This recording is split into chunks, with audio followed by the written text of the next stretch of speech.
Uh, where'd I even start with this one? Pokemon TCG still fucked. So let's go back to the end of April, where trading card grading companies basically released news that they were absolutely drowning in little rectangles of cardboard. That CGC, the Beckett grading system, PSA, they were all being flooded with Pokemon cards, Yu-Gi-Oh cards, Magic the Gathering, even sports cards are getting out of hand at this point where people are panicking during an economic crisis caused by the pandemic, and they are investing heavily in tangibles, which are basically physical things that you can own that you hope will increase in value over time, unlike money or credit or crypto, whatever that is intangible. It's almost like it doesn't exist. It's just a number in an account. And when people go into tangibles, they go into collectibles. So this includes comics and toys and everything too. But trading cards in particular, Pokemon in particular, has gotten very bad. And it's escalated extremely quickly because of the nostalgia factor. People that are in their 30s, late 20s, they were around for Pokemania back in 98 and 99, and so they have this nostalgia for their collectible, which was Pokemon cards. They went crazy for it then. They're adults, they have money now, they can invest it again into the same collectible. So PSA is probably the best card grading company that I know of. I know a lot of people like Beckett, but I tend to go with PCLF. Their grading system a lot better, the quality of their work. But they were kind of the first to come out at the end of April and just say like, hey, our employees are drowning in Pokemon cards right now. I'm looking at a Vice article right now that I'll link down in the description, but at the time of the Vice article, PSA was receiving more cards every 5 days than they used to receive every 3 months. And this is mainly coming from scalpers. People are figuring out, I can buy high quality early Pokemon cards like base through fossil, send them to this company, get them graded, and sell them for an astronomical markup, basically. And so the guy in charge of the PSA grading service even came out and said, as of October, we've basically doubled our operation to try to keep up with demand, and we're still not able to. They were offering bonuses of $600 up to $1,000 just to get employees into these places to actually start grading and selling these cards. And they also announced that they were going to stop accepting cards. So as of the end of April, April 30th is when this statement was published, they're not even taking Pokemon cards anymore. They said, we have too much as is. If you want a card graded, you're going to either have to pay $300 for the Super Express service or $600 per card for a walkthrough service.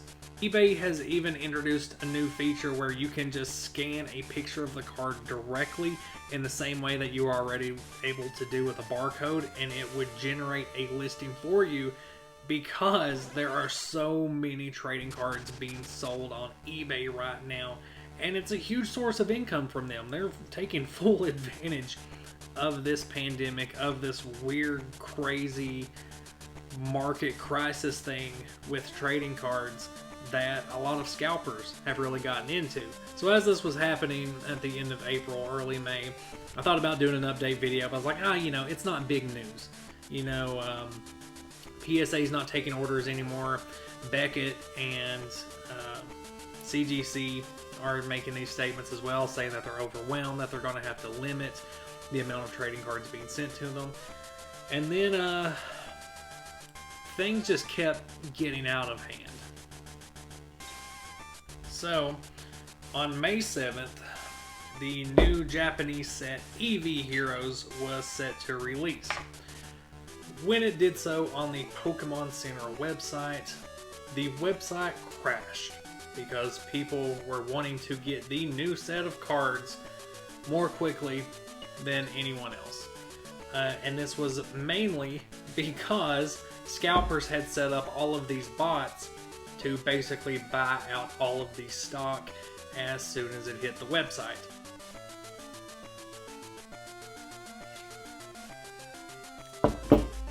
Because of this, the physical Pokemon Center stores in Japan will not be selling the new TCG products. One of the main draws to show up to a Pokemon Center. They are worried about the safety of their employees, the safety of fellow customers in the Pokemon Center, because this craze has gotten so out of hand. So instead, the only way to get these products is on the Pokemon Center website. Makes sense. But still, the demand is so high that you must now enter a lottery in order to have a chance at being able to purchase these new cards. And this is something that I've experienced in person too. On the day of release, when I go to pick up an Elite Trainer box or something to potentially do an unboxing video or something, whether it's a GameStop, Target, Walmart, a comic shop, there's always just a line of people showing up. They buy every single product that they're allowed to. Some places limit it, other places don't. But they're basically buying up everything so they can either feed into the Instagram, TikTok, Twitch unboxing stuff and get viewers, stream the openings, or they're just wanting to scalp them and resell them for a marked up price. I've seen these Elite Trainer boxes that are market price for $39.99 going for $80 and $90 in these secondary shops like Game Exchange. And then today, I read this TCG news. Target pulls Pokemon TCG products from all US stores amid attack incident.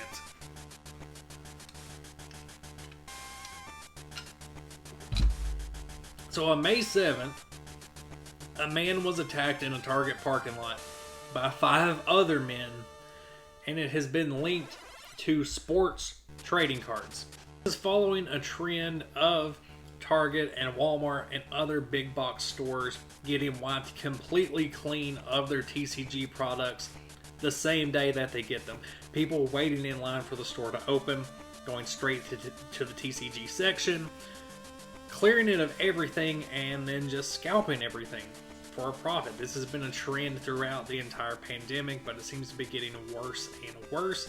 It's extremely applicable to Pokemon because this boom has been centered mainly around Pokemon cards, and even Creatures Inc. and the Pokemon Company International have stated that they have intentions to up their production in order to meet this higher demand, basically a year too late. And even if they do up production, that's not going to stop the scalping. If anything, it might get more rampant. And then when this whole pandemic's over, when people stop caring about tangibles as much, whenever people stop caring about Pokemon cards as much, the market's just going to be flooded. The shelves are going to be full with basically a bunch of sets that nobody wants anymore because it's not trendy anymore.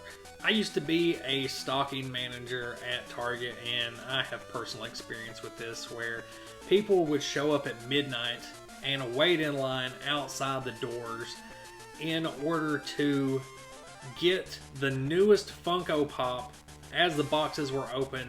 8 hours later when the store opened, they wanted to be the first in because they were basically either going to scalp the Funko or they just wanted to avoid having to buy a Funko at such a marked up price from scalpers. So they felt the need to be there and get this ultra rare thing. And that's the same thing that's happening with Pokemon now, where people are showing up, waiting in line for the store to open to wipe out their stock. And as far as Target goes, they have decided that they're just not going to stock it anymore. It's kind of an unfair thing, even when you limit the purchases to 1 or 2 per customer.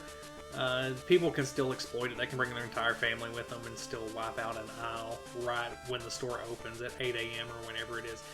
And so in the official statement, Target has stated that MLB, NFL, NBA, and Pokemon trading cards will no longer be sold in stores until further notice. So, I mean, great job, collectors and scalpers. You flooded the collector's market so much that stores are just refusing to sell the products because there's really no point when the general customer can't actually purchase those products.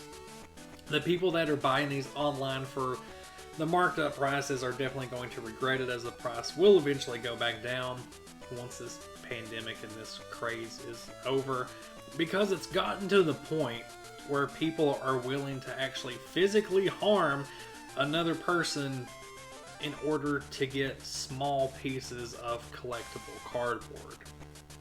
Surely we know better than that. Yes, I'm obsessed with Pokemon cards, that's the point of this channel, but I also know the limits of that. I enjoy playing with them, I enjoy collecting them, but I will not pay $1,000 for, a Cleffa.